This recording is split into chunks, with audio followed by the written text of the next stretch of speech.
friends. Yeah, don't look at my hair. This is the Miss Wolfie from our half-acre homestead, and today I'm dehydrating celery.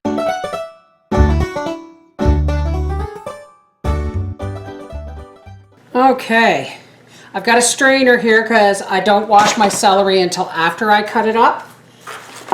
And I got 3 at the farmer's market. I usually get more, but I haven't used up last year's. I'm almost used it up. But I just want a supply for this winter's soups. I'm making Daddy tomato soup, homemade tomato soup for supper tonight. Because he's not feeling well and he wants a real grilled cheese, he said. So there will be no, actually we're going to leave this in. Now, if I cut the tops off, but I leave, if there's leaves below that, I leave them in there because they're full of flavor as well.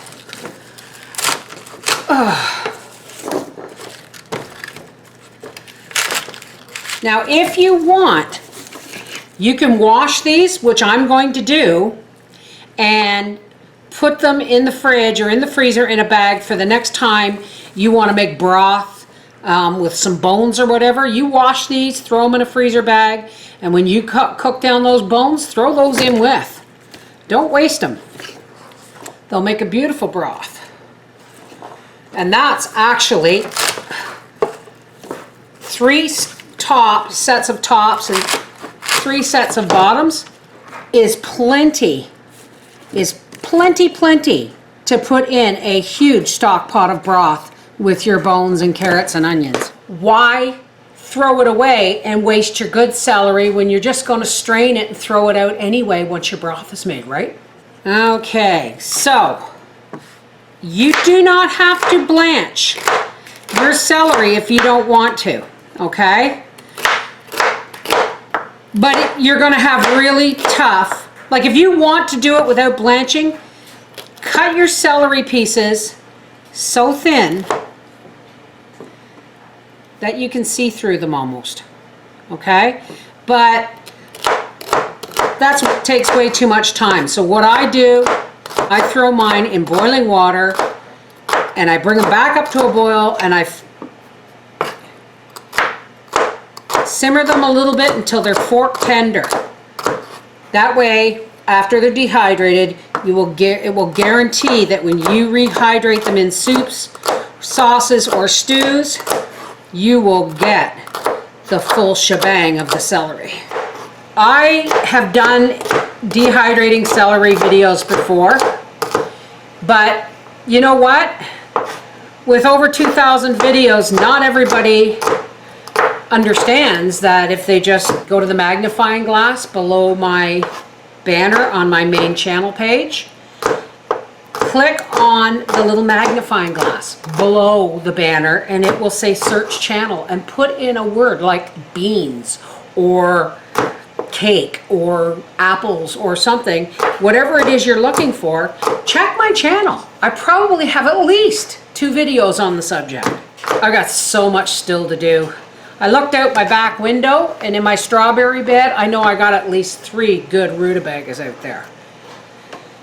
So there's that.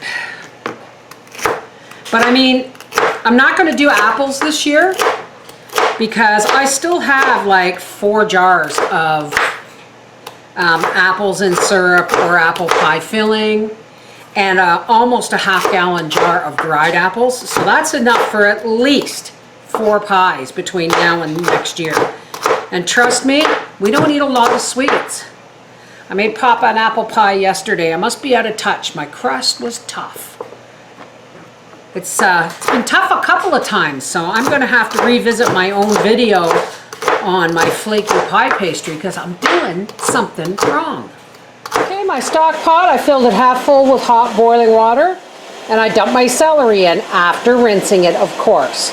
Now I'm going to bring it up to a simmer, and I'm going to simmer it till it's fork tender. These are still nice and firm and crunchy, but fork tender. Time to get them on the dehydrator after straining them. Okay, we're here in the pantry, and there's no I don't bother rinsing them to cool them down. Why? The heat's going to help the water evaporate, right? I have 4 trays, and I'm using the finer mesh trays because, believe it or not, these get really tiny and they will fall through. I like to put a jar over the center so that I don't have to worry about stuff falling through the hole in the middle. Okay, I got 4 trays and I'm going to put my lid on here, and I have it set on the fruit and vegetable setting of 135 degrees. Probably take all night. Okay, so here we are in the pantry. We're going to turn off our dehydrator. Oh, perfect. Look at how that celery shrinks to next to nothing. This is one of the reasons I dehydrate celery. I'm going to dump it onto parchment. It's really a storage thing. Celery is like 90% water. And once you evaporate off the water, there's very little left. But when you rehydrate it, say in a soup, it rehydrates with the broth.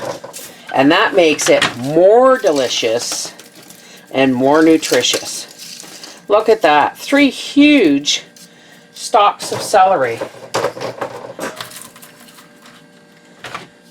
Down to just maybe 2 cups. We'll find out in a minute.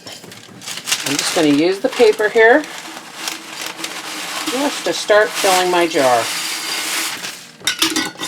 That is how you get 3 huge stalks of celery into 1 jar. That is winter goodness. That's enough celery for soups and stews all winter long. This is a Mrs. Wolfie from our half-acre homestead saying, diversify your assets. Can and dehydrate. Gives you more options. Take care. God bless.